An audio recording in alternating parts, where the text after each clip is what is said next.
Alright, how's it going, guys? It is that time of year again. Well, I mean, for one thing, for us hockey tubers, it is the time of year where content is very hard. Of course, there's not a lot of news stories. Training camp is just around the corner though, so things are gonna get better. But more prominently, it is bold prediction season.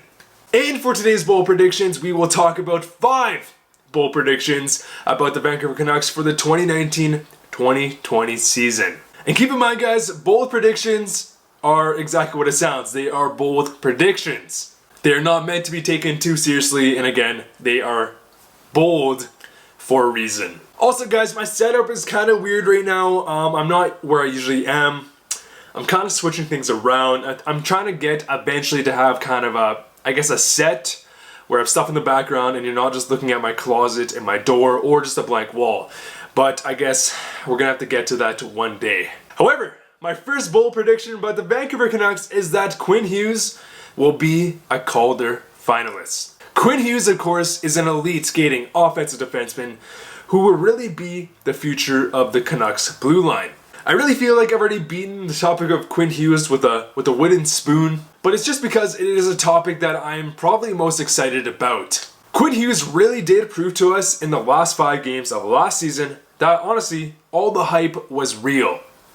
He exceeded all possible expectations I had for him, and he made me extremely excited to see that he made me extremely excited that we get to see him from a night-to-night basis next season. If he is able to remain healthy and obviously continue to develop and grow based on his play last season, combined with the fact that he can have #1 power play time, my bold prediction is 55 points and a spot in the Calder finalists. And of course, next year's rookie class is looking, fantastic. So this is a pretty, bold statement. All right, and as for my second bold Canucks prediction is that Brock Boeser and Elias Pettersson will both have 40-goal seasons in the 2019-2020 season. Brock Boeser is now entering his 3rd season in the NHL. It honestly feels like, just like yesterday, that he was playing his first season, or I guess his first game in Minnesota with the Sedins, where he scored his first goal.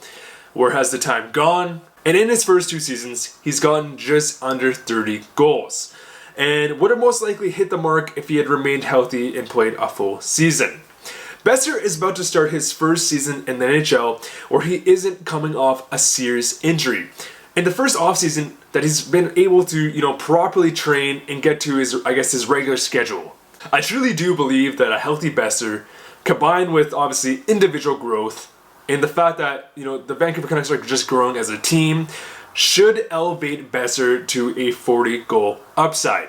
Which is why, and I know this is completely another topic, which is why I do believe $7 million is a reasonable term. And I guess the term, the set amount of years is a completely different debate, but $7 million for a potential 40-goal guy is pretty reasonable. Very reasonable, considering all the other contracts like, Kevin Hayes. And as for the other side, many people really tend to overlook that Pettersson is arguably a better overall shooter than Brock Boeser. Well, in my opinion, he actually is a better overall shooter than Brock Boeser. People really do tend to associate Pettersson as a playmaker when really, he's a very deadly sniper himself.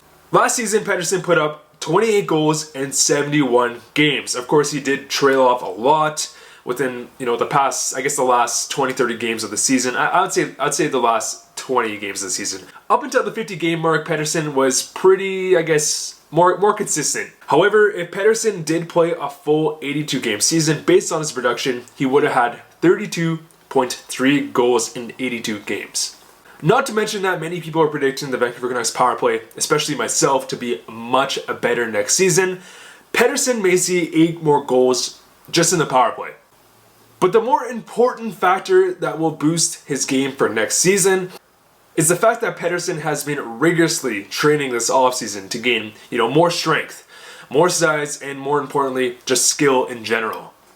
Pettersson is going to be a superstar one day, and he's going to be a potential top 5 player in the league. Now that's a bold statement in itself, but if health isn't a concern, 40 goals is definitely not unrealistic for Elias Pettersson.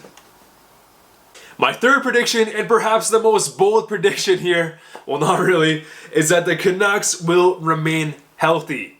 Well, relatively healthy. The Canucks have been a very, very, very injury-prone team in the past couple seasons, especially. There have been many variables to why they've had such bad luck in terms of injuries, but in my opinion, probably one of the biggest factors is that the Canucks, just in general, did not have enough depth. The Canucks have had many, freak accidents, including Boeser, especially, Antoine Roussel last season, and especially the freak accident, the Band-Aid man himself, Chris Tanev. Now, I love Chris Tanev, but he is the definition of a Band-Aid. Many players on the Canucks are really playing too many minutes outside their role. And as a result, they are kind of relied upon too much, which just leads to higher injury probabilities. Now, of course, injuries just in general are always just bad luck. It is definitely always considered bad luck to have lots of injuries. But that doesn't necessarily mean that it is just a coincidence that the Canucks have been in this position for years. However, the Canucks have added a lot of depth this offseason through trades, through obviously free agency signings, and combined with the fact that we have a lot of young talent transitioning into our team, we should have much better depth next season, which should hopefully translate into less injuries.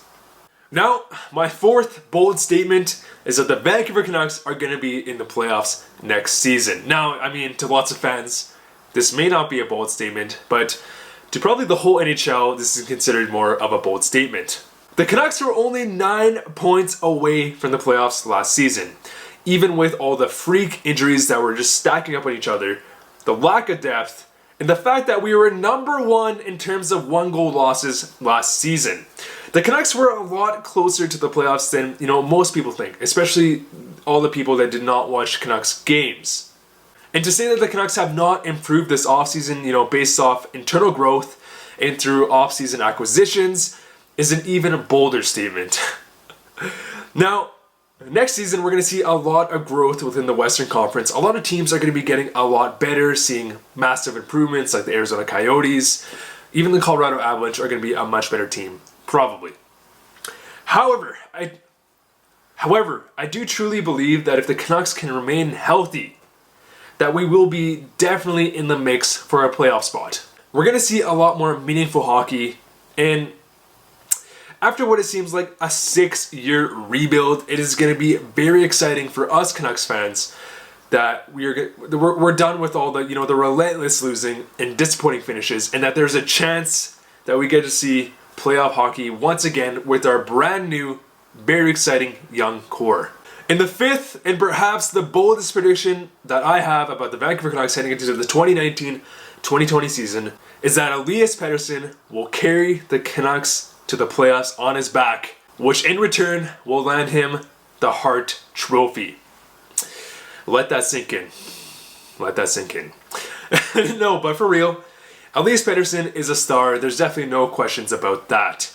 But there was already talks last season that Pettersson would be in, Hart discussion because of his unbelievable play as a rookie and the fact that the Canucks were in the playoff mix for a decent amount of time, most in part due to Pettersson's just great play. But I will say, if Elias Pettersson continues his fantastic play and the Canucks somehow end up in a wildcard spot or just in a playoff spot, I can guarantee that Pettersson will be in Hart discussion. Now, I'm not saying he's going to win the Hart. He will definitely be in Hart discussion. There's really no doubt about that.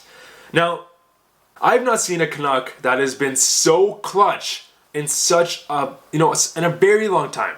Pettersson is truly a game-breaking talent. And again, if the Canucks are actually in the playoffs, do not be surprised if Petey is in Hart discussion. Anyways, guys, those are my 5 bold statements for the Vancouver Canucks heading into the 2019-2020 season. Let me know if I'm being outrageous, or let me know if you guys have some other, bold statements down below in the comments. Anyways, guys, I'm feeling much better. It felt like I was sick for like 2 months straight. Today, this past weekend, I'm feeling much better, so hopefully I can get more content out and not feel so sick and barely, you know, I was barely even able to put words together in some of my videos. I didn't realize it at the time. Some people pointed it out. I mean, most of you guys didn't care, but just know I'm feeling better. So hopefully my video quality keeps going up. And on top of that, it is also just that part of the season, part of the year where us hockey YouTubers, we're kind of dry in terms of content. So I mean, I see a lot of people kind of, I guess, forcing content. I'm not throwing shade at anyone. You gotta do what you gotta do on YouTube. I don't necessarily want to go down that route. If I can't upload every day because I don't feel like I have a good enough topic or whatever the reason is, I'm just not gonna upload it. I hope you guys are okay with that. I like to maintain a decent level of quality, and if I feel like I'm really forcing a video, I would rather just kind of wait until I at least think of something better. But anyways, guys, I really appreciate all you guys' support. It means so much, and thank you guys so much for sticking through myself being sick for a long time. But anyways, guys, thank you guys so much for watching. See you guys later.